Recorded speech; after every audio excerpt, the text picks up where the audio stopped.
Hey everybody, my name is Ebenhart. Today I'm being joined by David, otherwise known as Designer Dave online. You can check his socials. I'll link it towards the end of the episode as well. He was one of the OG level designers for Warcraft 3 and he worked on Vanilla WoW up through till 2008, I'm pretty sure. So Dave, tell us a bit about yourself. I know you're mostly well known for the culling of Strathon, but you worked on a whole bunch of other stuff as well. So go ahead and introduce yourself. Just let people know a little bit of what you've done before. Yes, hello, good morning. I am Designer Dave. 26 years in the game industry now. I'm currently working on a game called Engines of Fury, which is a top-down extraction shooter with ARPG elements. If you like Diablo, you might have some interest in that. And my own game called God Among Man, working title, which is a visual novel that's going to introduce 7 new intellectual properties for the purposes of like potentially expanding into new games, new comic books, and so forth. Slight correction: I left Blizzard before WoW shipped. So I only worked on it, I think, until 2002 or so, 2001, 2002. Well, it was basically not after the Frozen Throne shipped. I was on it for like several months, and then I was gone. Okay. My bad about that little correction. No worries, no worries. So jumping like right into the first question, could you tell me what it was like to work on Warcraft 3 and like the alpha or beta of World of Warcraft and how Blizzard was back in its so-called glory days?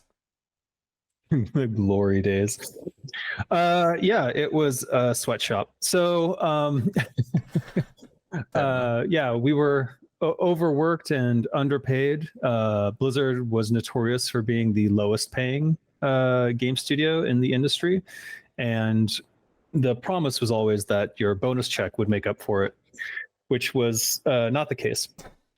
In fact, I definitely would have made more money if I had quit earlier and moved to another studio. But generally speaking, what was great about Blizzard, and I think the parts that worked, was that when they hired you, they made sure that you loved games. So every person who came in to work at Blizzard, it was sort of like, what games do you like?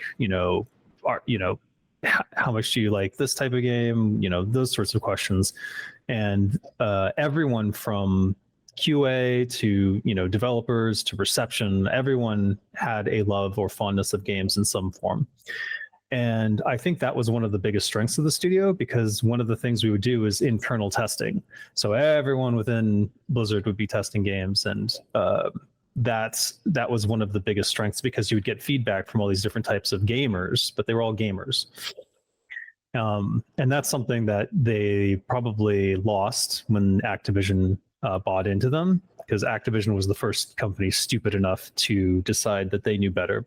I left before Activision got their disgusting hooks into the studio. So I missed the Kodak era, thankfully, which I probably would not have done well in anyways.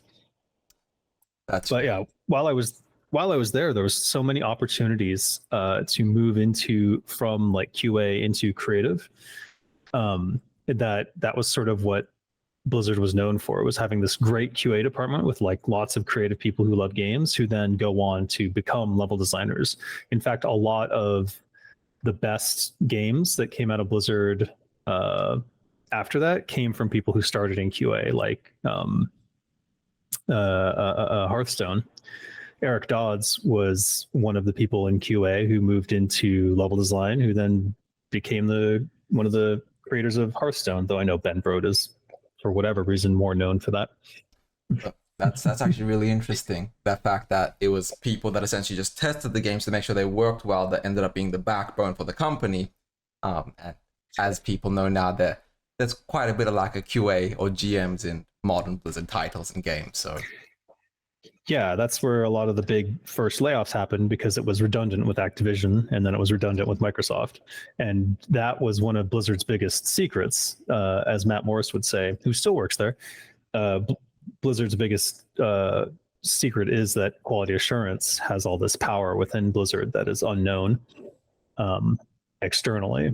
And which is ironic, because there's still a little bit of like, oh, QA is the lame people. Oh, they're downstairs, they can't go upstairs. Like That was still a thing. But it was while I was in QA that they gave me the opportunities to work on levels for the N64 version of StarCraft. So I did the first co-op campaign mission for StarCraft effectively, and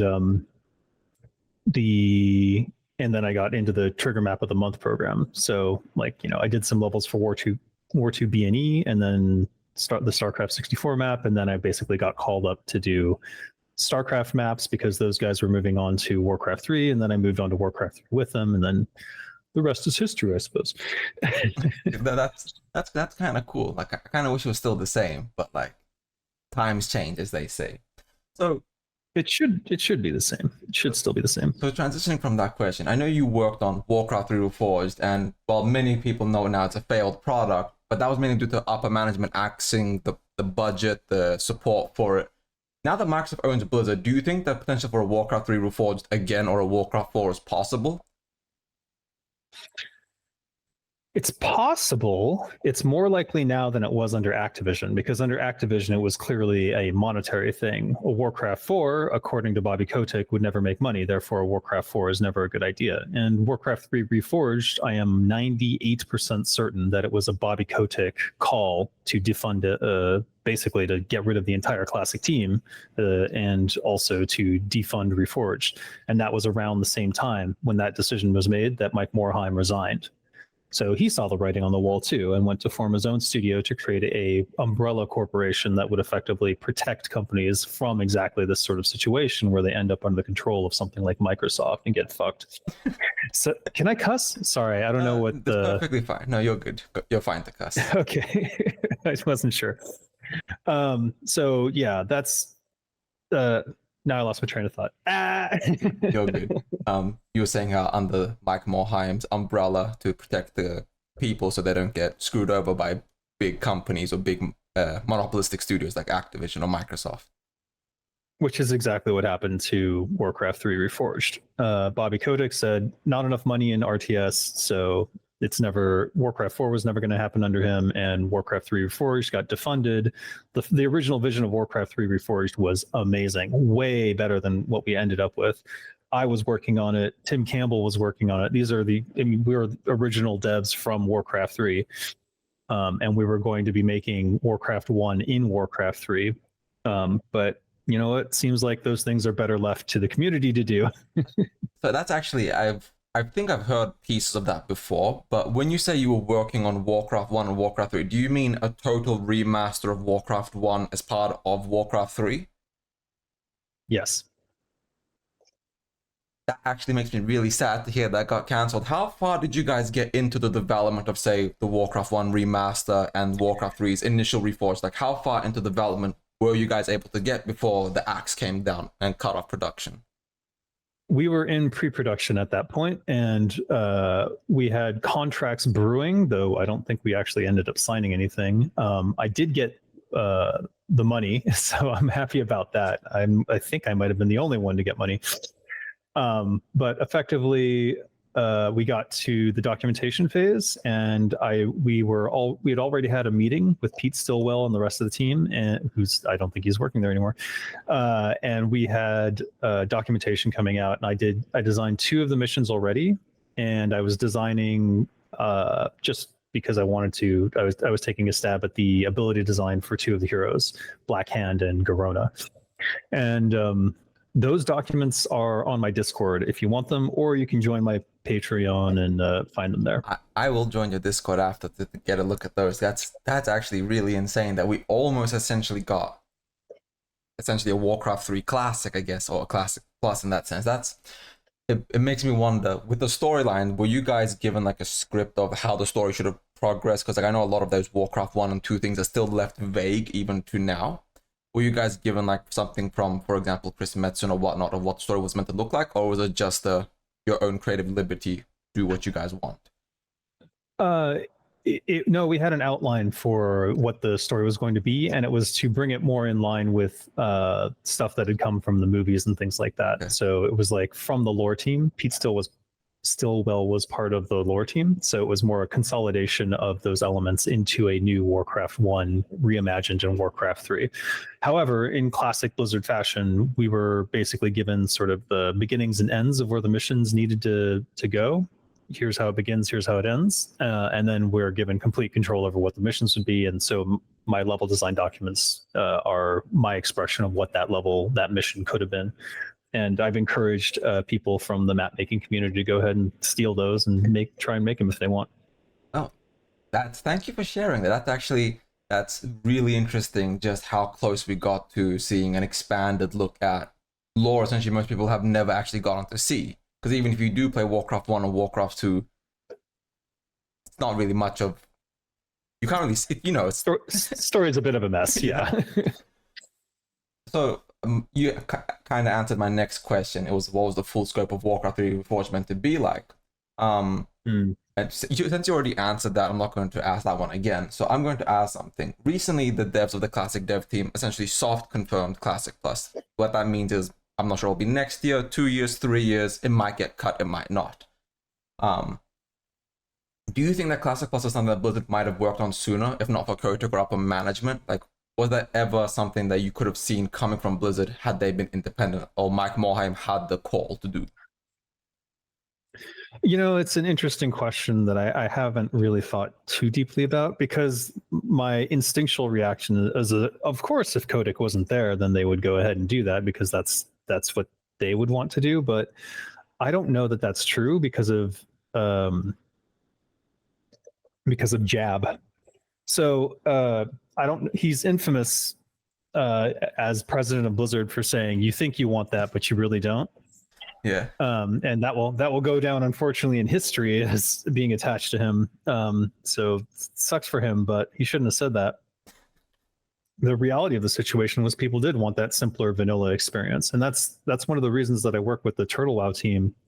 I work on the Everlook radio, which is actually a radio station inside of World of Warcraft that you can listen to and hear cool stuff that we've been working on. I'm dabbling in voice acting and writing for, I've been writing for games for 26 years, but I'm writing for them as well, just for fun. And like, these are things that only, I think, true fans of the game can do, and I don't think that the people at Blizzard are true fans of the game anymore. I think that most of the people who would have been beaten down by the corporate sort of atmosphere that was generated, repeatedly trying to do something cool and then being smacked down because it's not in the budget or it's too risky. There's Activision installed throughout the company. So even though Microsoft has bought it, there's still those Activision corporate parasites all throughout, including an entire branch of them in like San Francisco that has nothing to do with development, but is just there to like instill fear in those who want to celebrate the license. Okay, that's an interesting take. I can see what you're saying about how the corporate money first quarterly reports is more important than fun or creativity.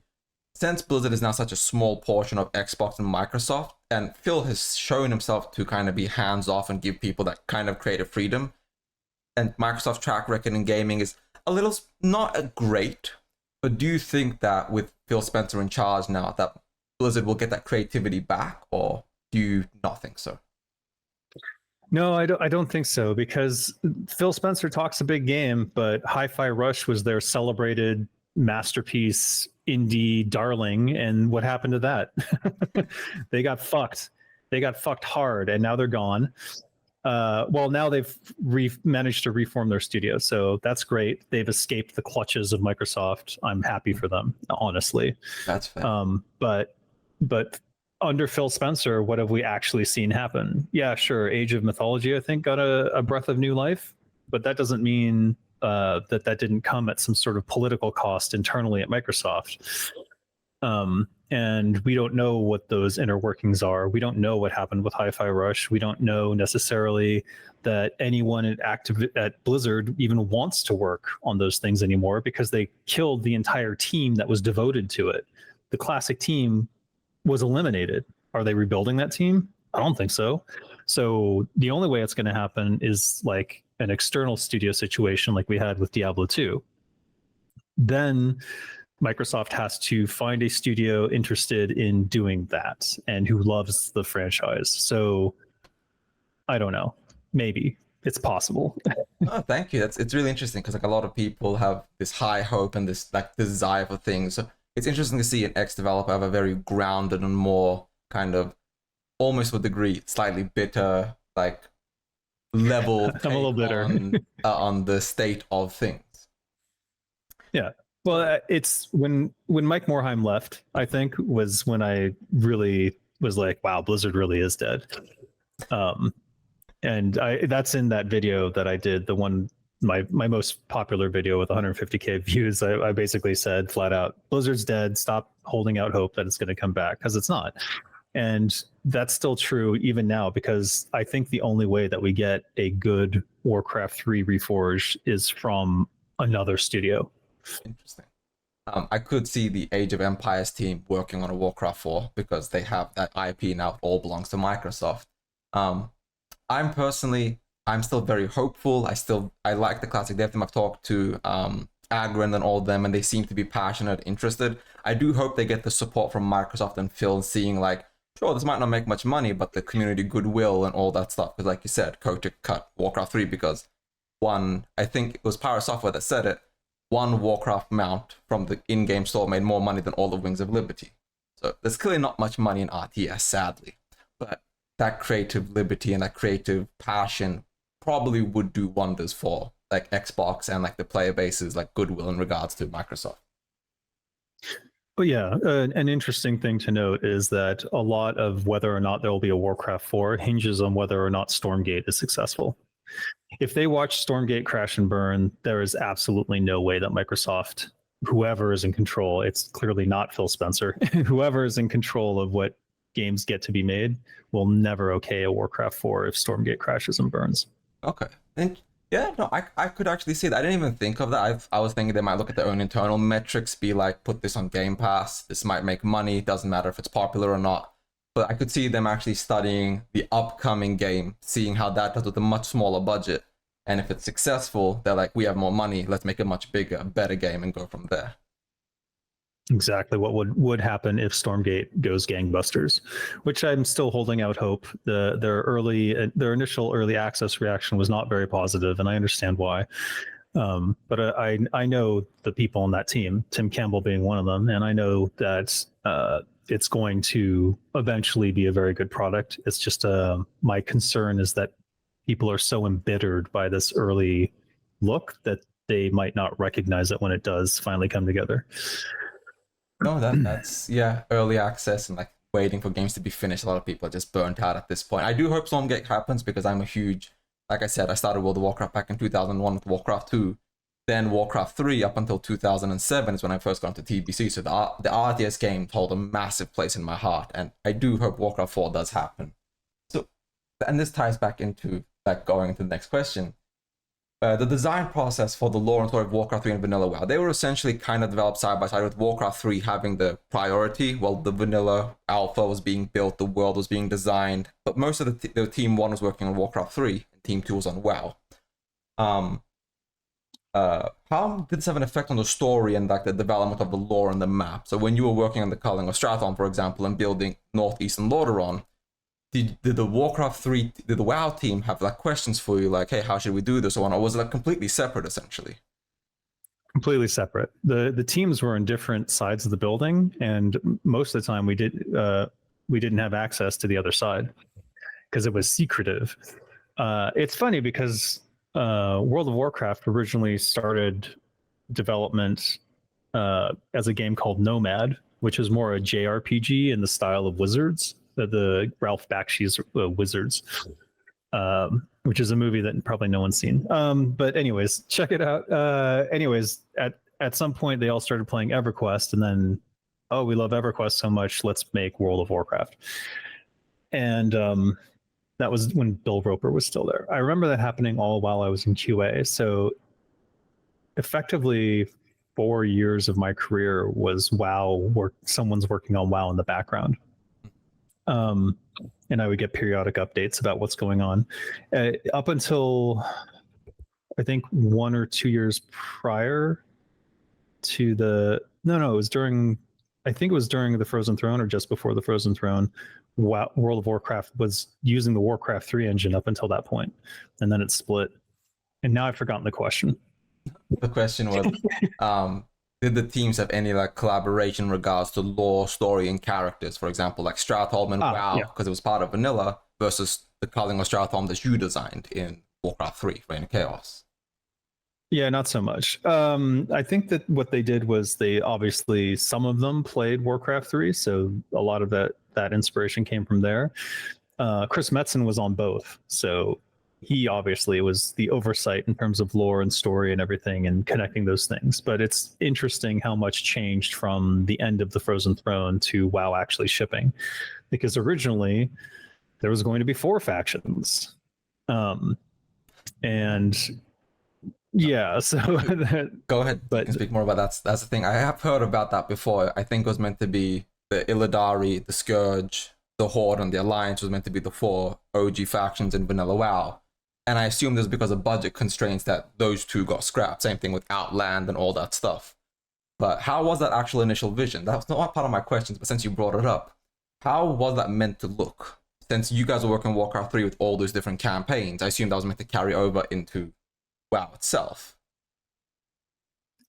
Yeah, it was, and a lot of what we set up at the end of the Frozen Throne was supposed to be sort of the beginning of WoW. Was like the Forsaken are over here doing their thing, and they're a separate faction, and there's the tatters of the Alliance over there, but the new Alliance is forming over in Kalimdor with Jaina Proudmoore, and then the Orcs.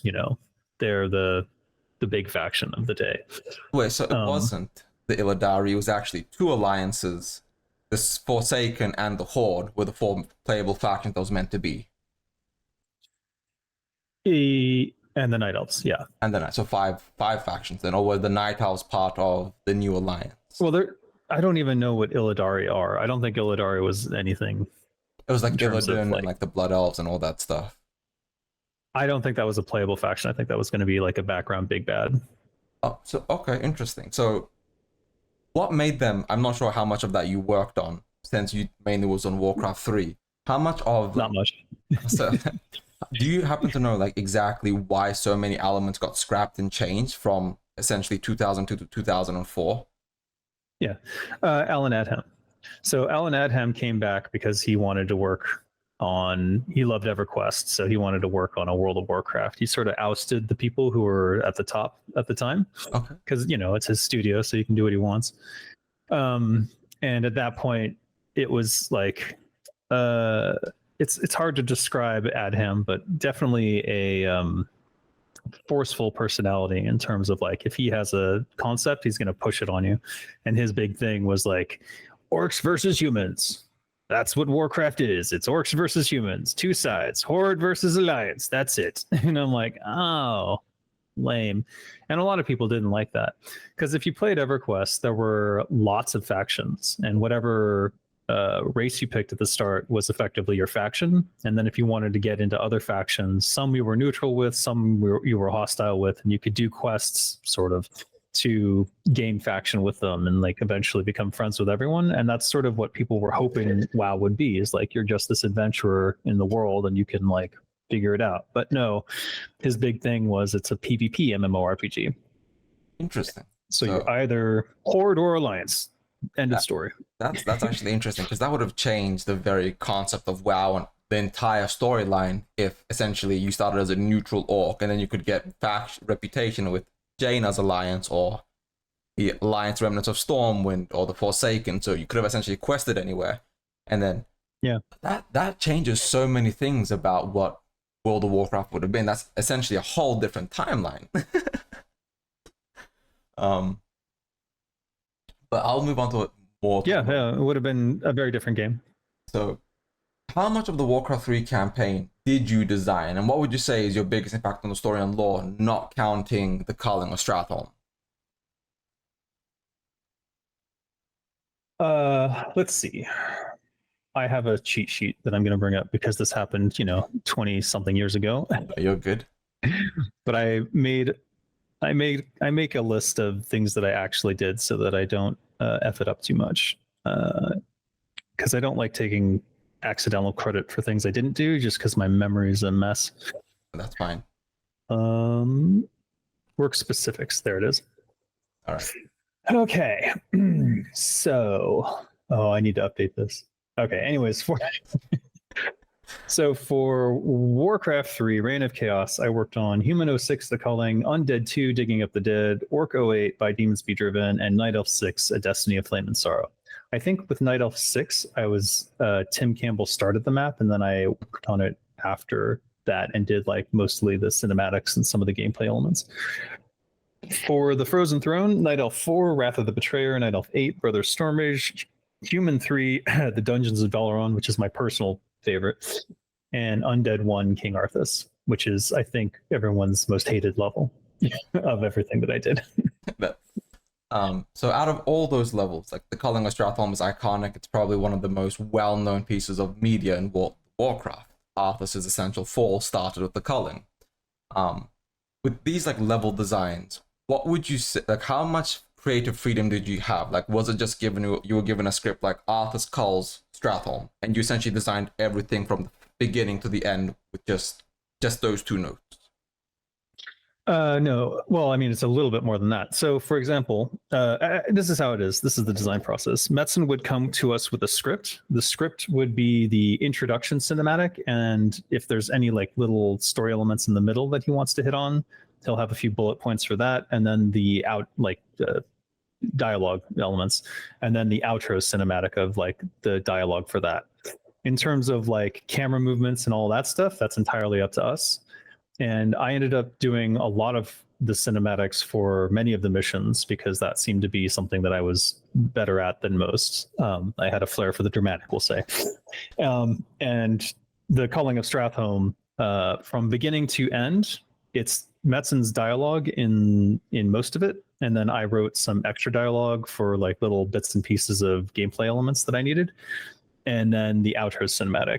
So it was always a story of Arthas pursuing vengeance, in the pursuit of vengeance, and then basically covering it up with like, yeah, we need to kill all these villagers.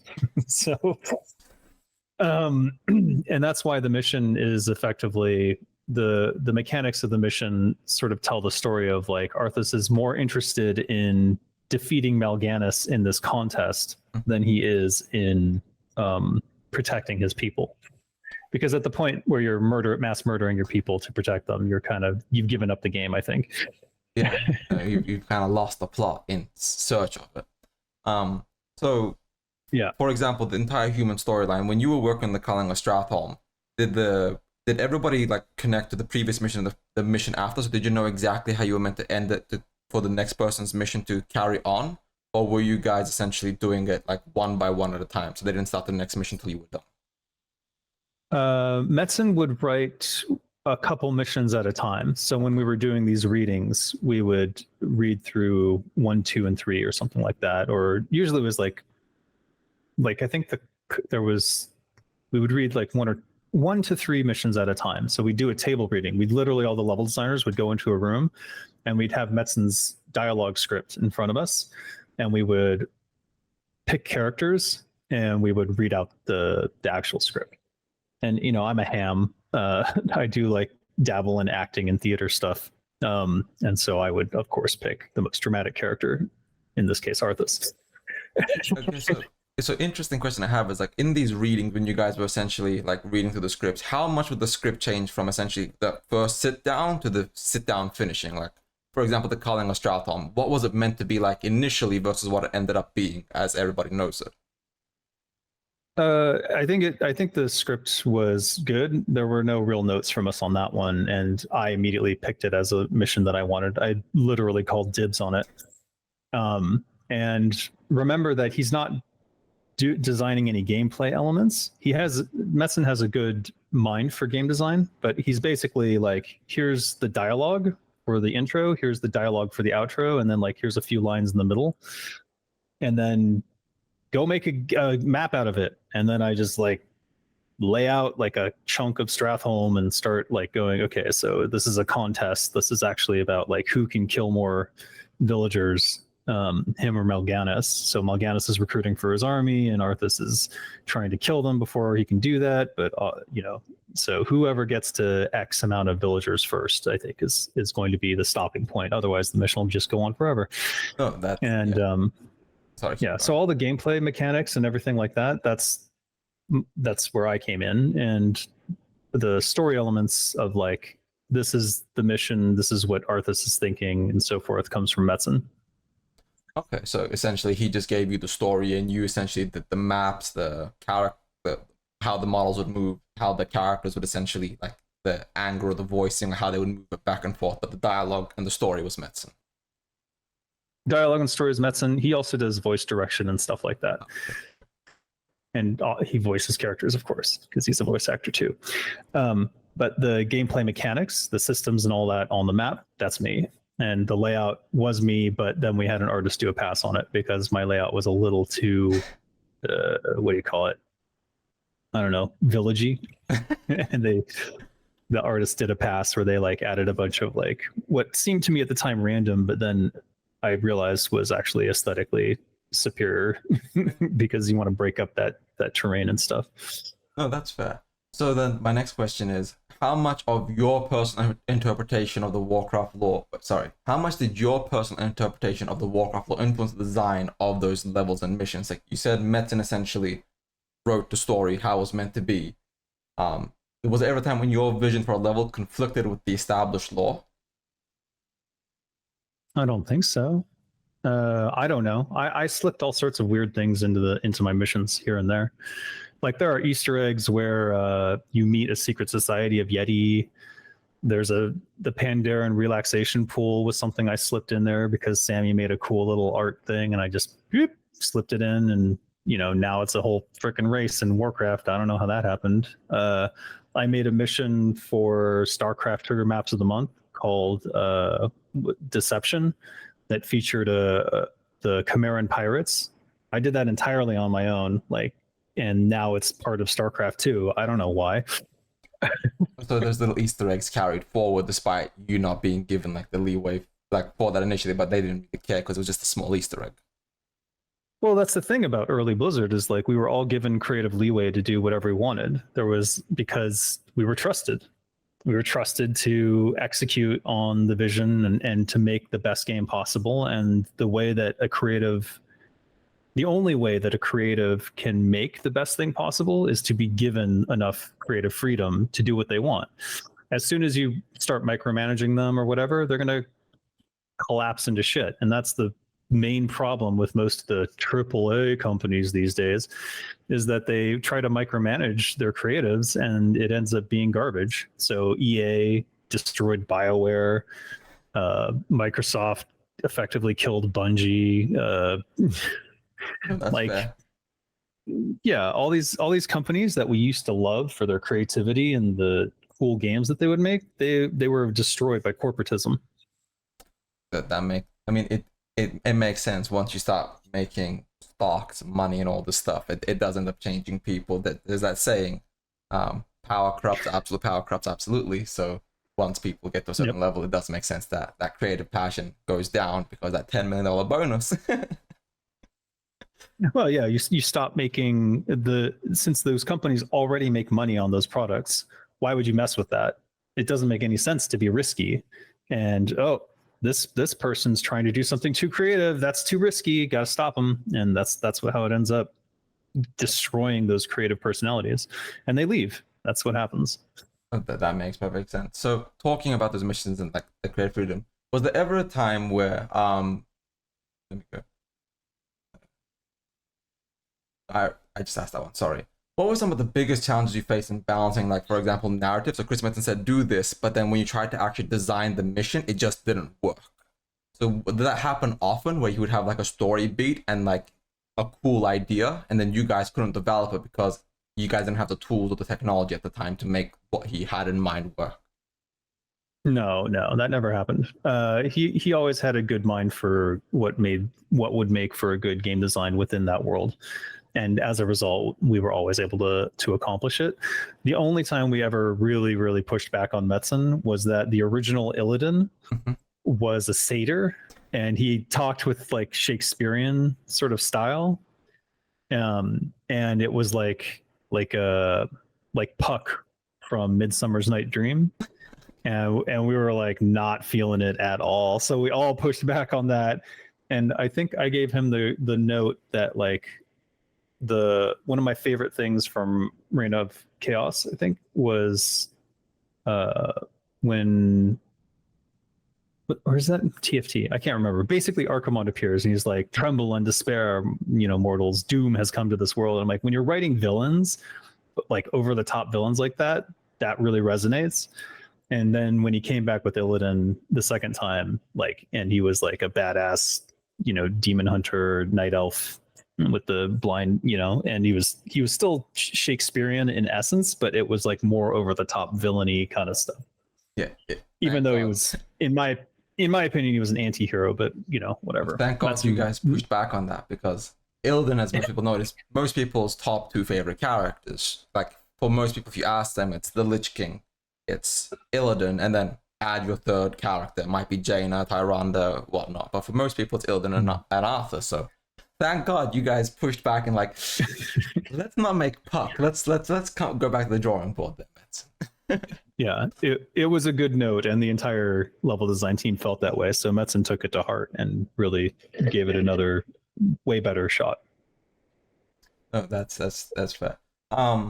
So then I've asked a lot of questions about the lore because I'm most curious about it.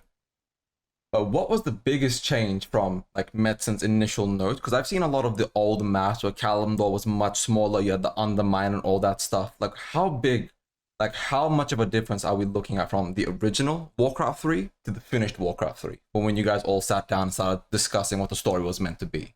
How much did that actually change? Not too much. Generally, Metzen was in his office on his own or with select people that he trusted to sort of hammer out the story. And if you would look on his door, there was sometimes there'd be a sign up that said, "If the keyboards are rocking, don't come a knocking," because he was a hard typer. And so it was mostly Metzen on his own, I would say, for the story elements and things like that. In terms of like where it began to where it ended, the biggest shift was when Mike O'Brien left, because Mike O'Brien had more. Mo O'Brien, also known as the creator of the Mopac, was known for he wanted to go more in an RPG direction, much heavier in the RPG direction. And if you look at an extremely early version of Warcraft 3, there's basically it's all faked basically, but there's like a hero in the middle, and then he's like flanked by extra units that you get, and it just moves as one unit, and you can cast abilities from any of them and things like that. That vision of the game conflicted with what Rob Pardo wanted. He wanted more of an RTS. So that conflict eventually led to Mike O'Brien leaving, which was extremely unfortunate because he was an extremely talented programmer. And Blizzard was much worse off with his absence. But he did go on to make Guild Wars and Guild Wars 2. So, Yeah, great impact on them. That was cool. Yeah, exactly. But yeah, that was the biggest shift, was Mo Bryan's RPG focused Warcraft 3 to Pardo's RTS focused Warcraft 3. Interesting. So who actually called the shots on how Warcraft 3 was meant to? Since Chris Metzen made the story and lore, who actually called the shots on Warcraft 3's direction is this? Chris, write the story, but the game is going to be like this. How was that planned out? I think that was predominantly Pardo taking the lead there as the lead game designer and pushing on the systems design and things like that. He was very much, depending upon who you ask, either an idea thief or collaborative, depending on how you want to look at it. And that's more about how he accredited where the ideas came from, which was typically himself, even though it might not be true. So I would say you could attribute that to him because he had the power to make that happen. Okay, that's fair. Considering the impact that you had on Warcraft 3 and people's nostalgia and love for the game, Did you actually get to help and design parts of vanilla? Because you had some huge impacts on some of the most iconic Warcraft 3 missions. So what role did you have on vanilla alpha WoW? I was part of the quest design team in terms of was trying to shape the direction of how the quest would go. In actual things that were written, I wrote about 40 quests on these characters. I have the list. Whizbang Crank Toggle and the Buzzbox quests, Takran Pathseeker, Kargal Battlescar, and the Conscription quests, Serga Darkthorn and her quest series, Darsock Swiftdagger and the Heartbeat quest, Ilyana and her quest series, Delgrin the Purifier, Balfuel, Shadowstrike, and the Tower of Alphalax quests. That's it. That's about 40 quests as far as I know. And a lot of those ended up getting like changed slightly after I left because I had for example, Whizbang Crank Toggle was actually, the whole gag is that he's getting you to make alcohol for him and he's getting progressively drunk throughout. And apparently that wasn't okay.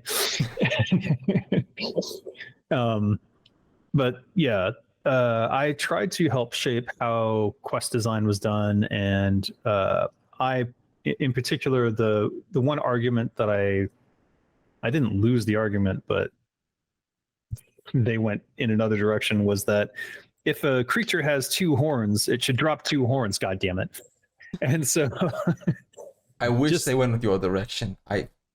Killing 75 bears to get 5 bear asses was not an ideal part of leveling. So exactly, it was freaking annoying. I always thought it was stupid in EverQuest, and I just wanted them to change the direction. And like, if you want them to kill more of them, just require more. So if they're dropping 1 or 0 horns and you want them to kill 20 of them, then just have each one drop a horn and then kill 20.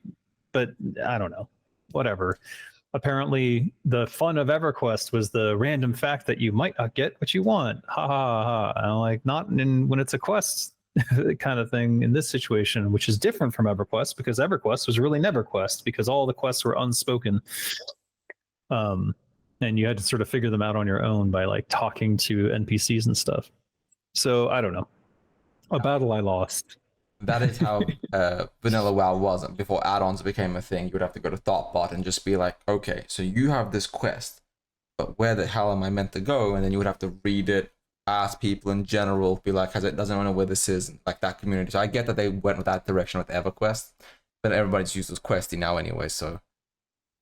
Yeah, well, one of the things that if you look at the quest that I actually wrote, I'm very specific about where to go in terms of using landmarks and describing where the next area is in relation to where you currently are.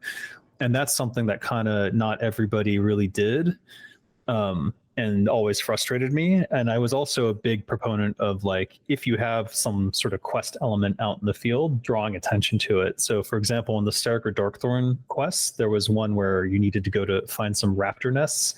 So I just put some glowy effects on the raptor nests so that they would draw your eye if you were ever out in the field in the general direction you needed to go.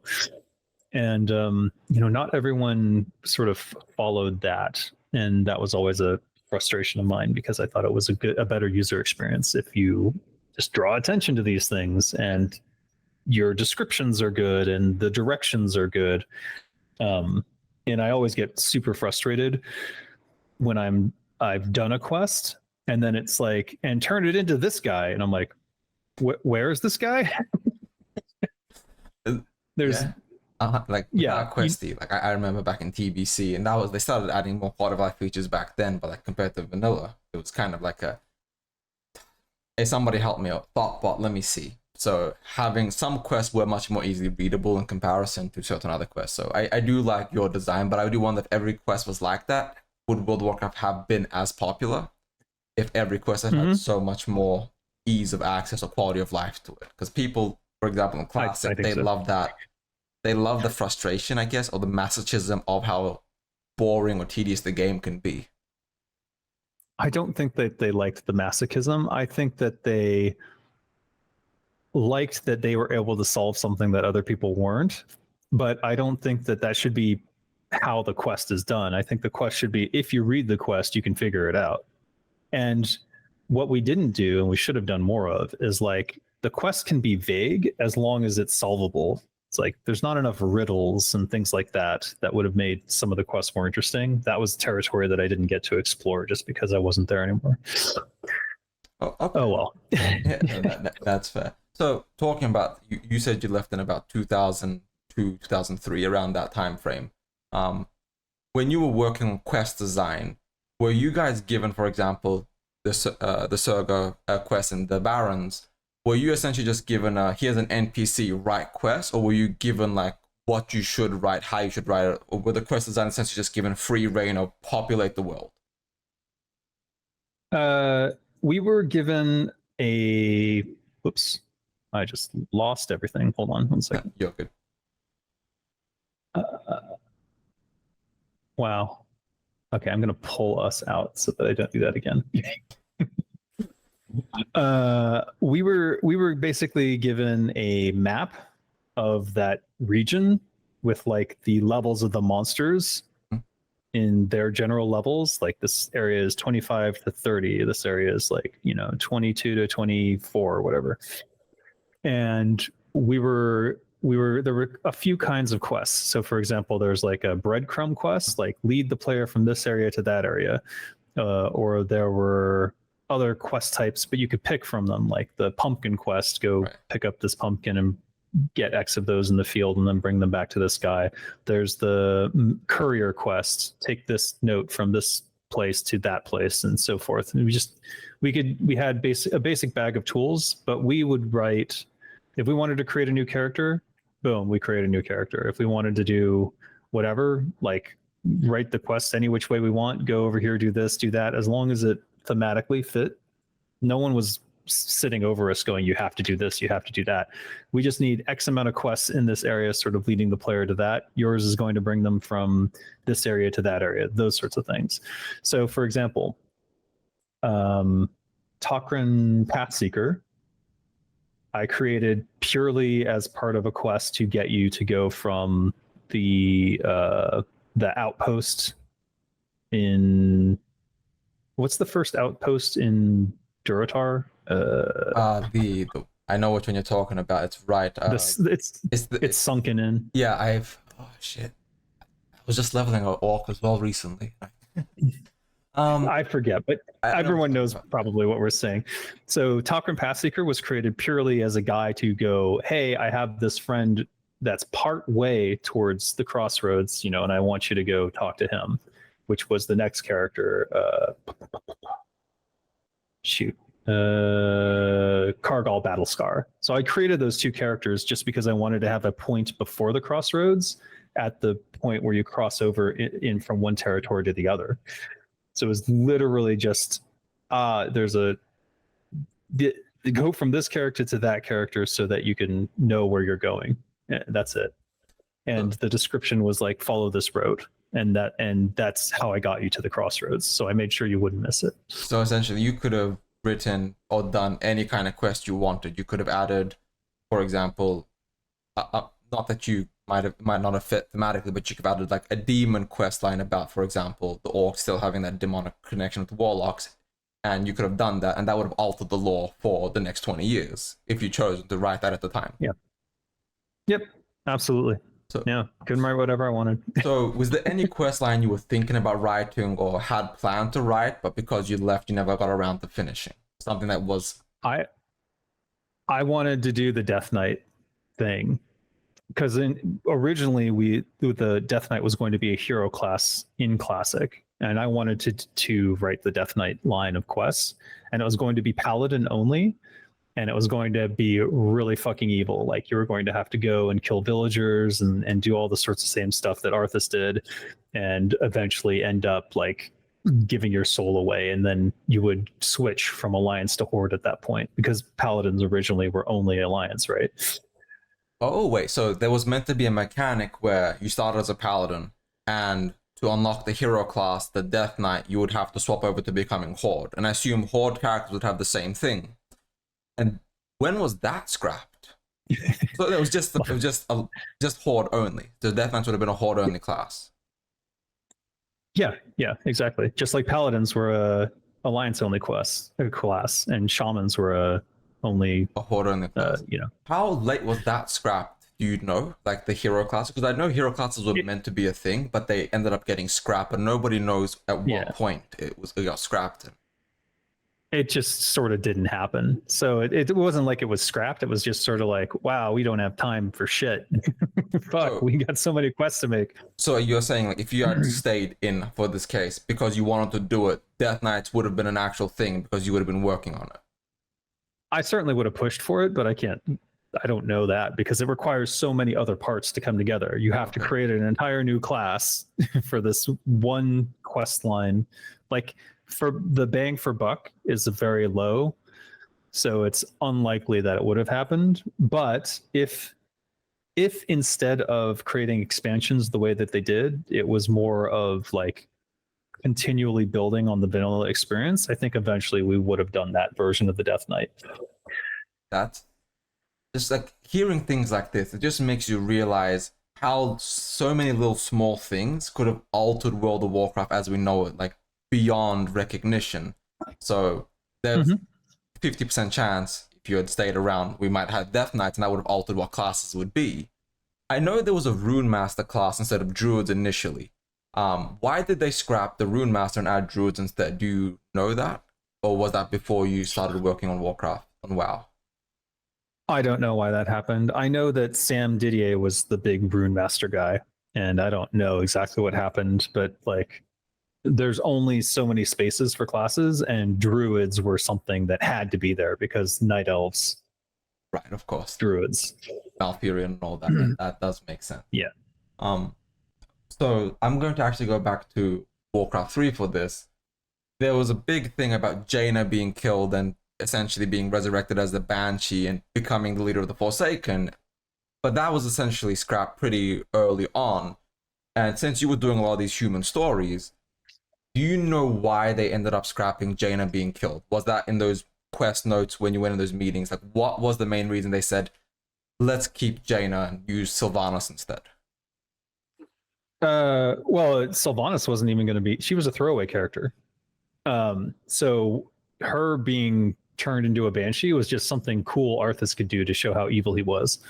And if you look at that mission in Classic, like the original version of it, it's just a Banshee unit. Like, clearly we didn't do the art or anything for Sylvanas to be a Dark Ranger. Like, the old Dark Ranger thing comes from the Frozen Throne. In terms of Jaina, it was simply like, you just met her.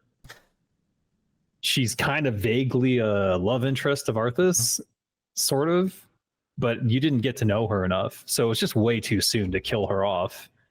And then eventually it's like, why kill her at all? Okay, so essentially the initial story was Jaina's going to be killed because it makes sense for Arthas, but because she was going to become Sorry, go ahead. It's just a bad trope. It's the fridge trope. Yeah. Oh, Arthas needs more motivation. He didn't need any more motivation. It was more a tale of Arthas falling towards evil on his own hubris. And that's what the story was. It's built up quite succinctly. Like, Uther is like, don't go rushing into things. Here comes Arthas rushing into things. Hey, vengeance can't be a part of what we do here. Arthas makes it about vengeance, and sure enough, by the time he gets to the culling, it's like, I'm gonna mass murder all these people because they're gonna become the enemy. And Uther's like, that's insane. And he's like, fuck you, that's treason, get the fuck out of my sight. Doesn't even get a real chance to respond. And then he's like, yeah, let's go mass murder this town. And the fact of the matter is, if he'd had a cooler head about it, he could have had Uther and Jaina on his side to like quarantine the city or do something else. But that's not the story. The story is Arthas's fall, which is why the culling is such an important component of that. I've always been kind of curious about the reasons why storylines get scrapped, because like I said, I'm a big Classic Plus. I scrape vanilla old forum posts where you had people like Kaplan just talking about things just on a whim, just mentioning something, everyone going like, guys, write that down. But like, everyone's been so vague about these initial things. So it's interesting that the only reason Jaina wasn't the Banshee Queen is simply you guys sat on a meeting was like, I don't like this trope, it's too early, she's not relevant enough. And if people didn't push back on that, Jaina would have been the Banshee Queen, essentially. Yeah, I mean, if there's no... you need that sort of not necessarily consensus, but just a general like feedback and stuff, because a lot of things are saved in the edit. Nothing is perfect the first time it comes out. So like that's true for, you know, Chris's story. That's true for all these characterizations. Illidan in particular is the one that stands out for me. But and it's true for my missions too. A lot of good feedback comes in when everyone in the company is playing a mission, and then you know, you get to improve it. The one bad time that I had was on the culling, actually, because the original version of the culling that I made, they don't turn into zombies. You're just mass murdering villagers, and they're running in all directions. It's just genocide. And yeah, it's pure genocide. And the implication is still there that some of them would not have turned. That's the implied reality. Ooh. But yeah, the if you play the mission and you don't want Arthas to be a bad guy, you can wait for them all to turn into zombies, which was never the intent. But it's now it became that. And that bothered me, because it is supposed to be this fall of that character. And because of that, because one person complained and said, it's not fun to kill villagers, I'm like, it's not supposed to be. In the original version, when you bash into a house, they start crying and they're like, you're supposed to be our prince. How could you do this to us? You know, and they made me remove those lines too. I've actually seen some of those lines. I wondered why those like really dark, harrowing villager lines were from. Like, we knew it was from that mission, but it's kind of like, why aren't they used? So it's interesting to see that they were already recorded and then not used because somebody was like, this is maybe a bit too far. But I feel like that would have been better for the story and everything, because Arthas' whole character 100%. line and arc is, I believe I'm better, stronger, smarter, and I can stop this because I am Arthas. I'm the prince. And him murdering those villagers would have been very bad, you know, but perfect thematically. Yeah, 100%. And because of that, he falls to evil and then kills King Tyrannus, and the alliance falls apart. And then he becomes the person who takes out all the parts of the alliance and helps usher in the demonic invasion.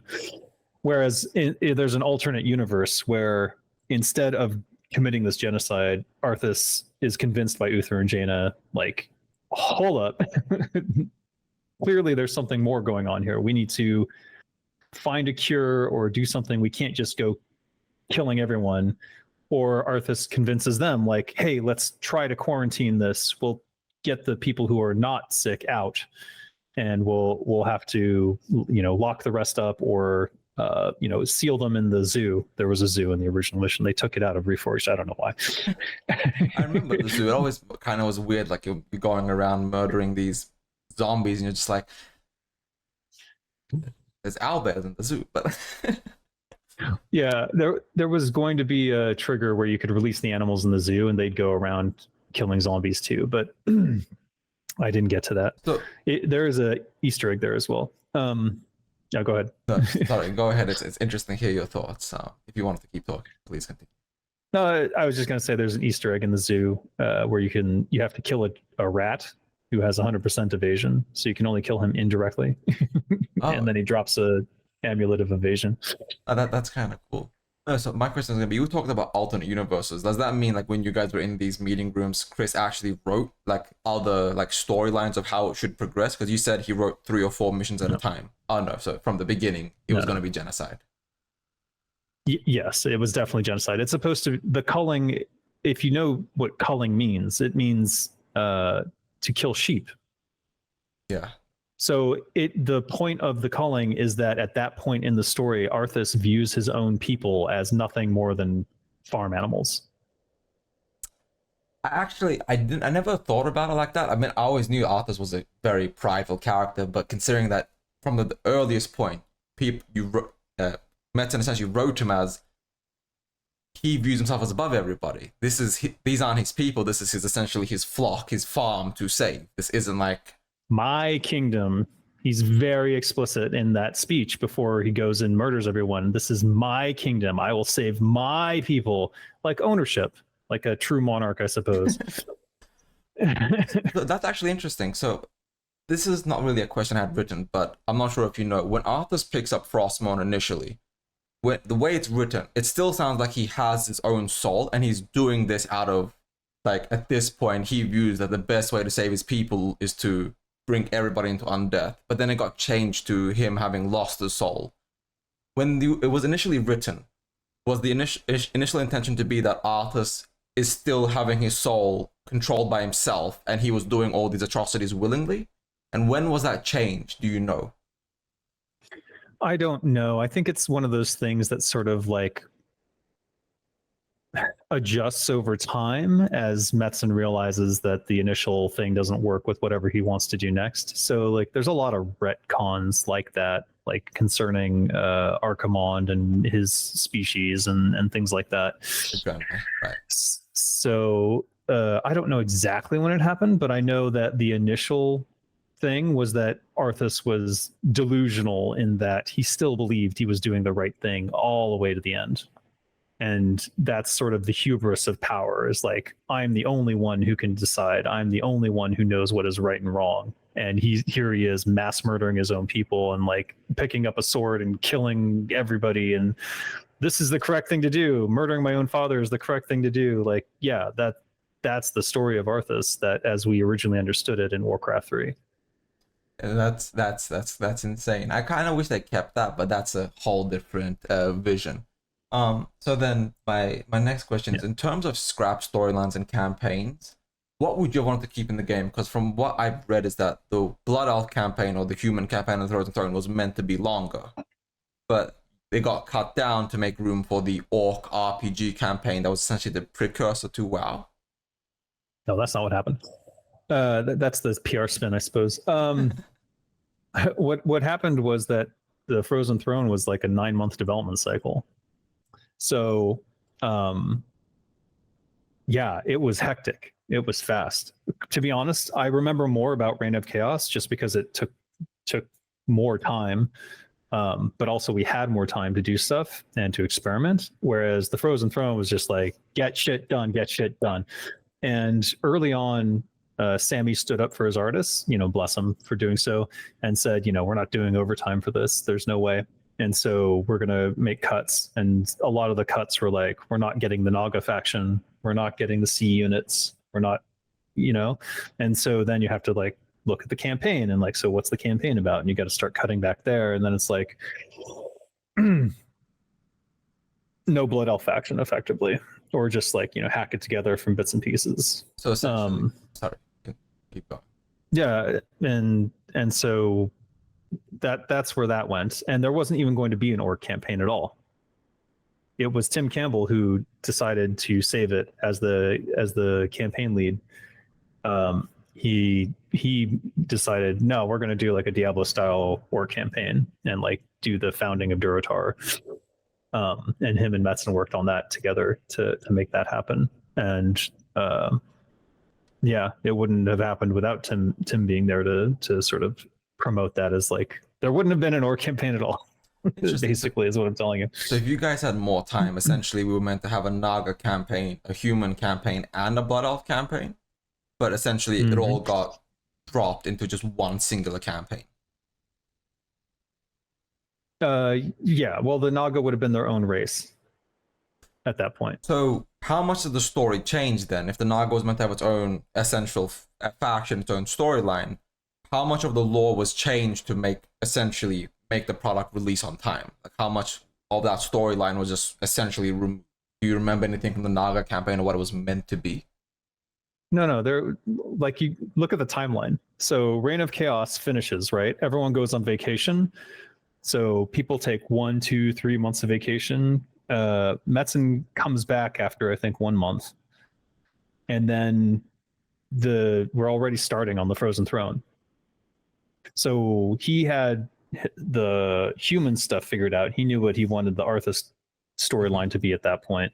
And then he sort of knew what the big he sort of invented stuff right off the cuff right there in that first month. And like it was very rapid.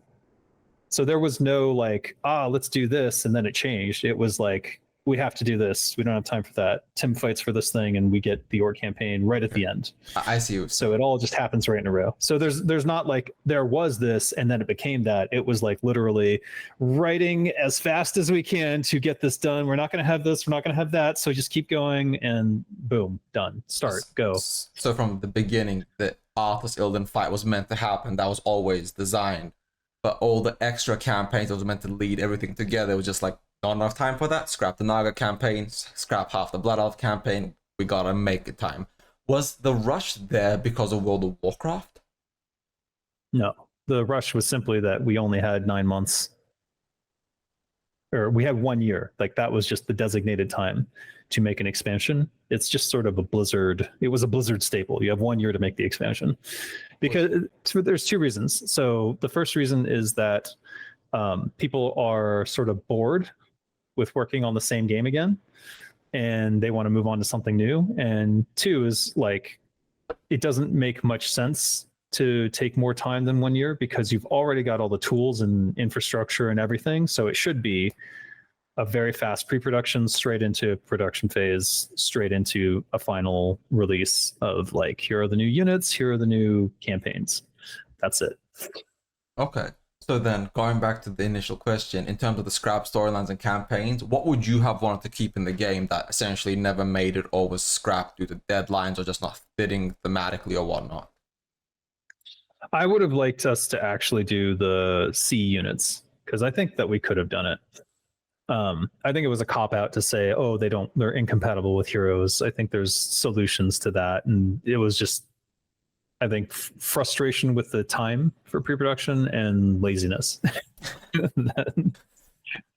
But you know, the Frozen Throne's not bad in terms of like expansions. I think it's one of the last great expansions that we've seen, maybe ever. Actually, trying to think of another expansion. Probably the Witcher 3's expansions, but you're right. Warcraft 3: Frozen Throne is essentially a standalone game for the most part, instead of just an expansion. Yeah. Exactly. And talking about when you said like all the tools and assets were there, essentially the engine that was used to make WoW was the Warcraft 3 engine. And I know they essentially just kept building upon it, so now it's the WoW engine, not the Warcraft 3 engine anymore. But how did they manage to turn the Warcraft 3 engine into the WoW engine when you see Warcraft 3 and then you see World of Warcraft? How much change happened there from the engine essentially that you got to work on versus the engine that the WoW everyone knows and loves became to be?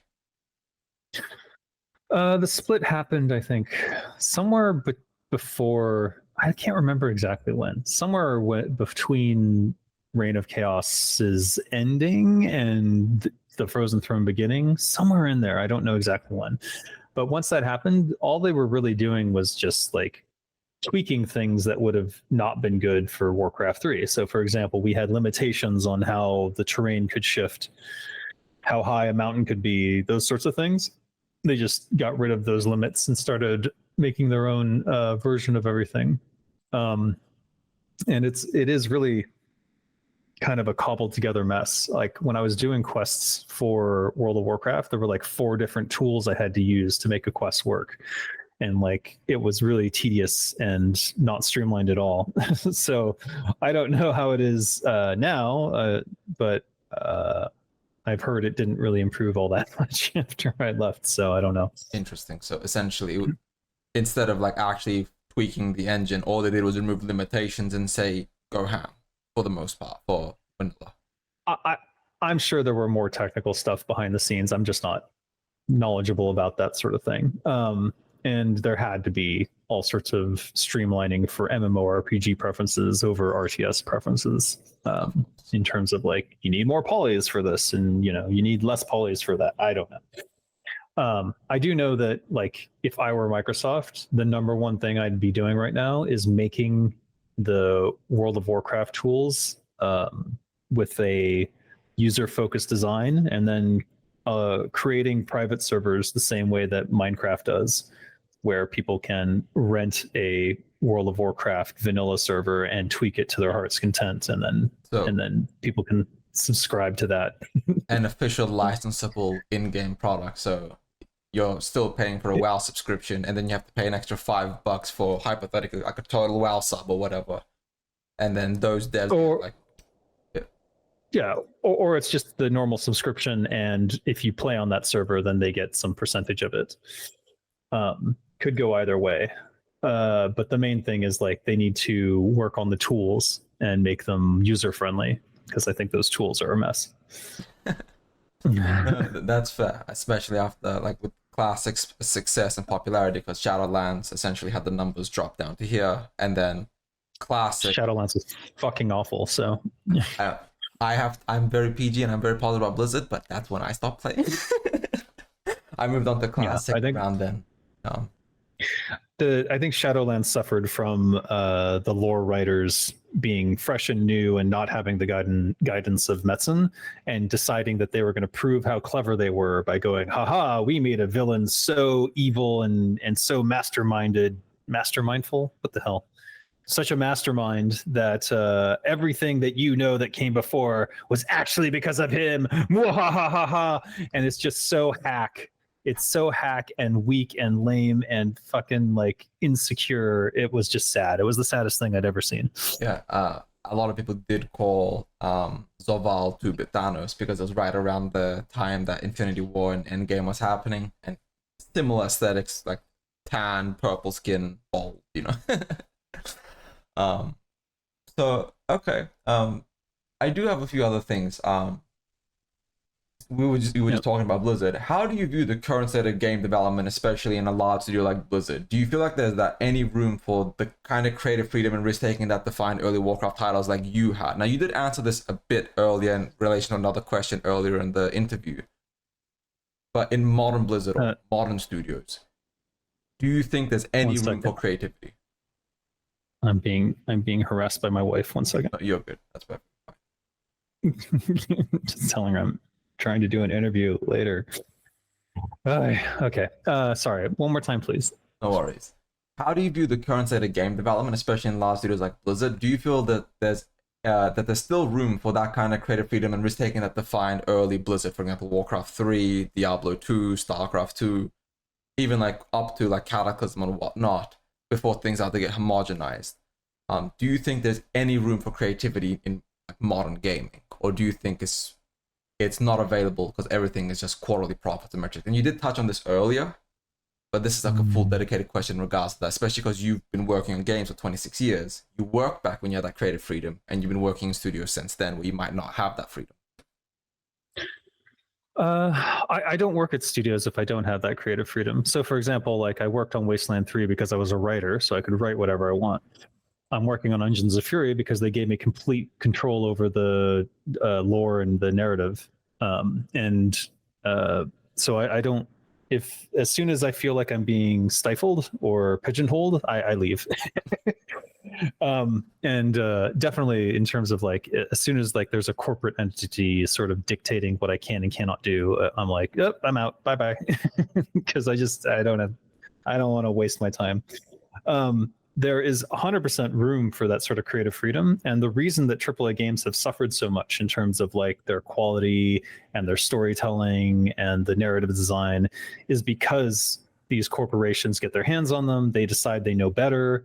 They decide this will sell, this will not sell.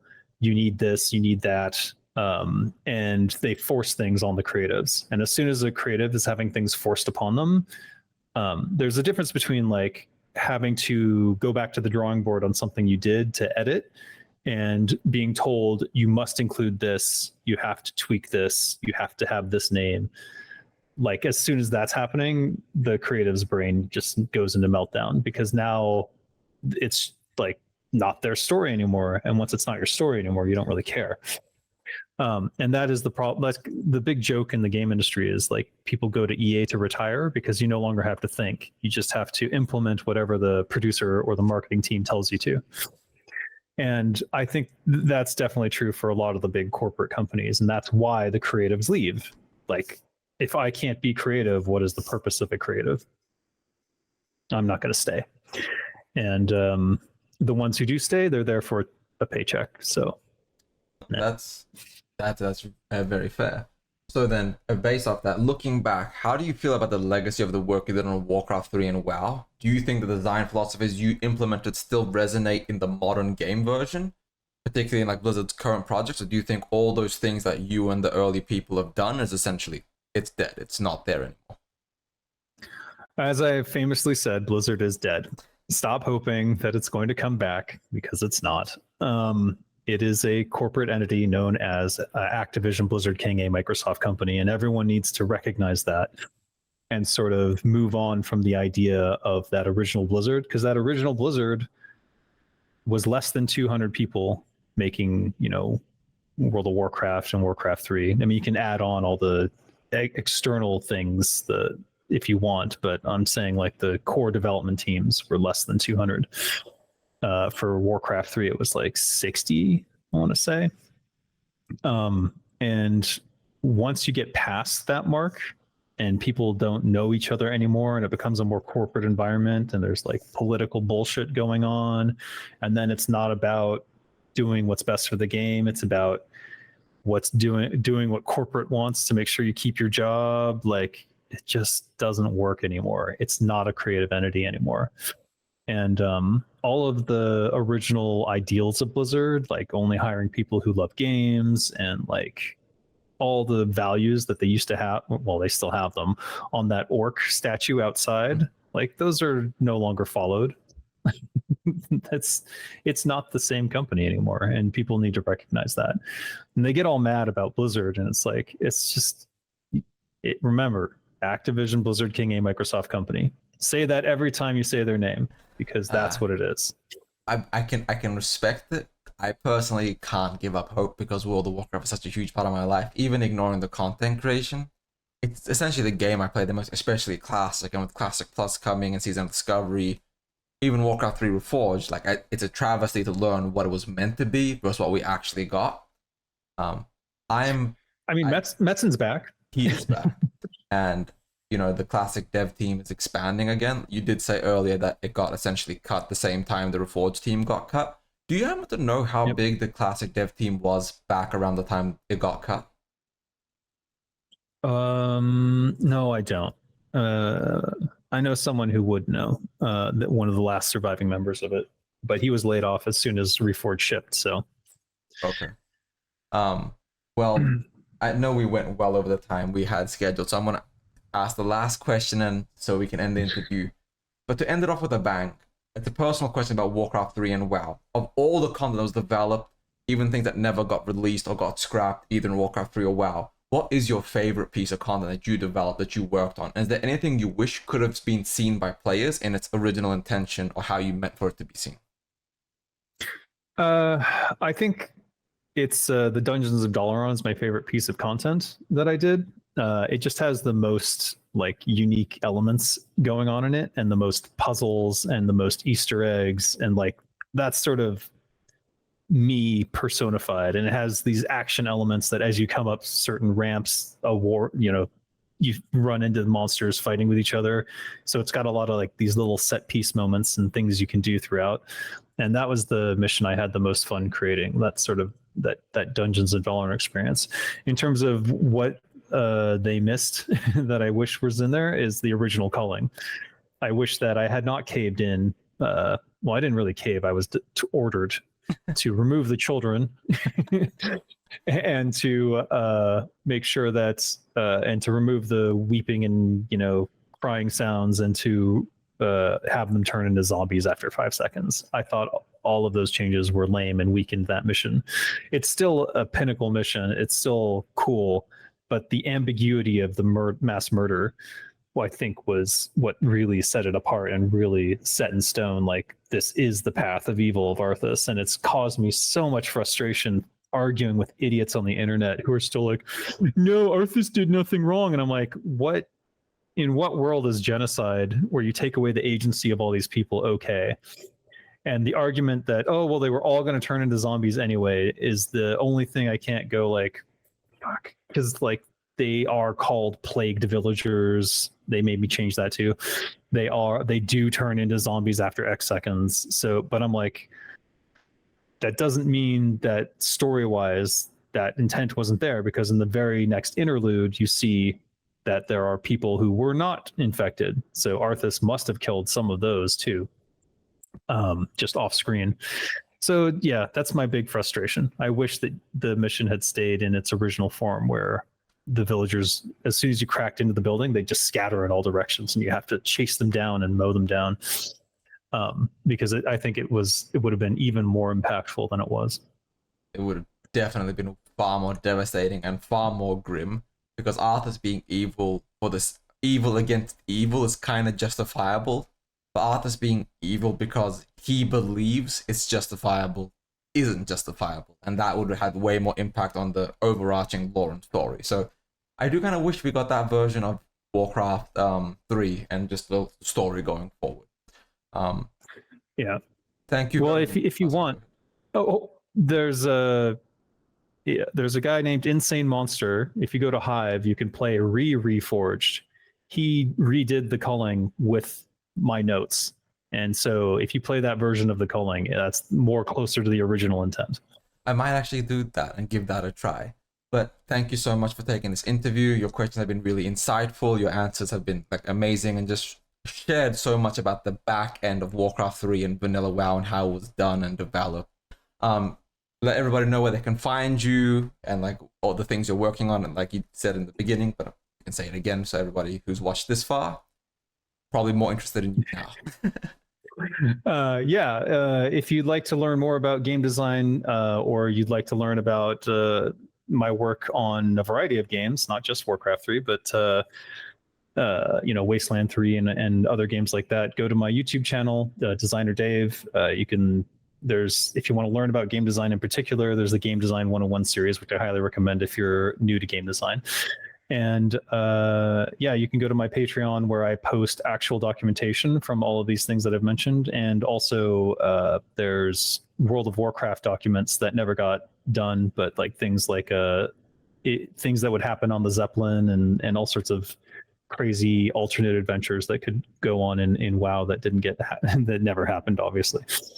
But it's fun to see those. If you like old documents, you'll definitely like my Patreon. Okay, thank you very much. I'll have him linked down below as well, so you can see all the stuff he's working on. My name is Ebonheart. Thank you, everybody. I hope you have a fantastic day, evening, afternoon.